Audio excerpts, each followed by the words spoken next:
नरेशजी 29 महानगरपालिका आहेत आणि सगळे पक्ष म्हणजे आता इतका मोठा आकडा झालाय खरं तर पक्षांचा युती, आघाडी यात सगळे होते.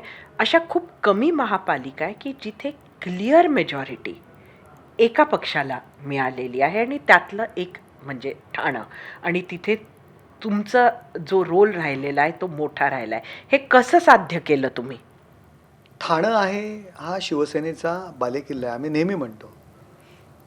गेली 38 वर्ष या ठाणे महानगरपालिकेवरती शिवसेनेचा भगवा झेंडा फडकतोय.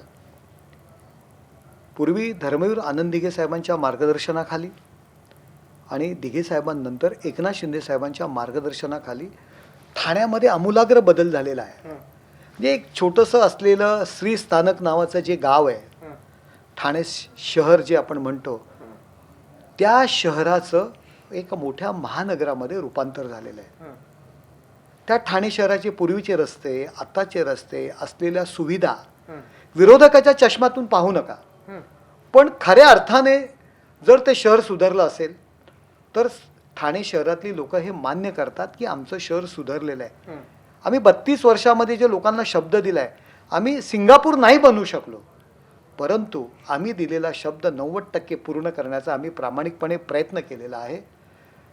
पूर्वी दिघे साहेबांच्या नेतृत्वाखाली, आता एकनाथ शिंदे साहेबांच्या नेतृत्वाखाली आमचे पदाधिकारी कार्यकर्ते 365 दिवस 24/7 लोकांसाठी काम करत असतात, सेवा करत असतात. कोविड सारख्या वेळी शिंदे साहेब स्वतः PPP किट घालून हॉस्पिटलमध्ये जात होते. आमचा शाखा प्रमुख, आमचा गट प्रमुख त्या ठिकाणी लोकांच्या सेवेसाठी जीवाची पर्वा न करता उतरलेला.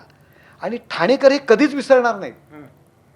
ठाण्यामध्ये झालेला बदल आणि त्याचं जे लोकांनी दिलेलं आम्हाला फळ आहे, मी म्हणेन हा लोकांनी दिलेला आशीर्वाद आहे. पूर्वी दिघे साहेब, आता दिघे साहेबांचा आशीर्वाद आणि एकनाथ शिंदे साहेबांचं नेतृत्व, त्यांची काम करण्याची पद्धत, या जीवावर मी आणखी सांगतो 100 वर्ष, येणारी आणखी 100 वर्ष ठाणे महानगरपालिकेवर शिवसेनेचा आणि युतीचाच भगवा झेंडा फडकणार.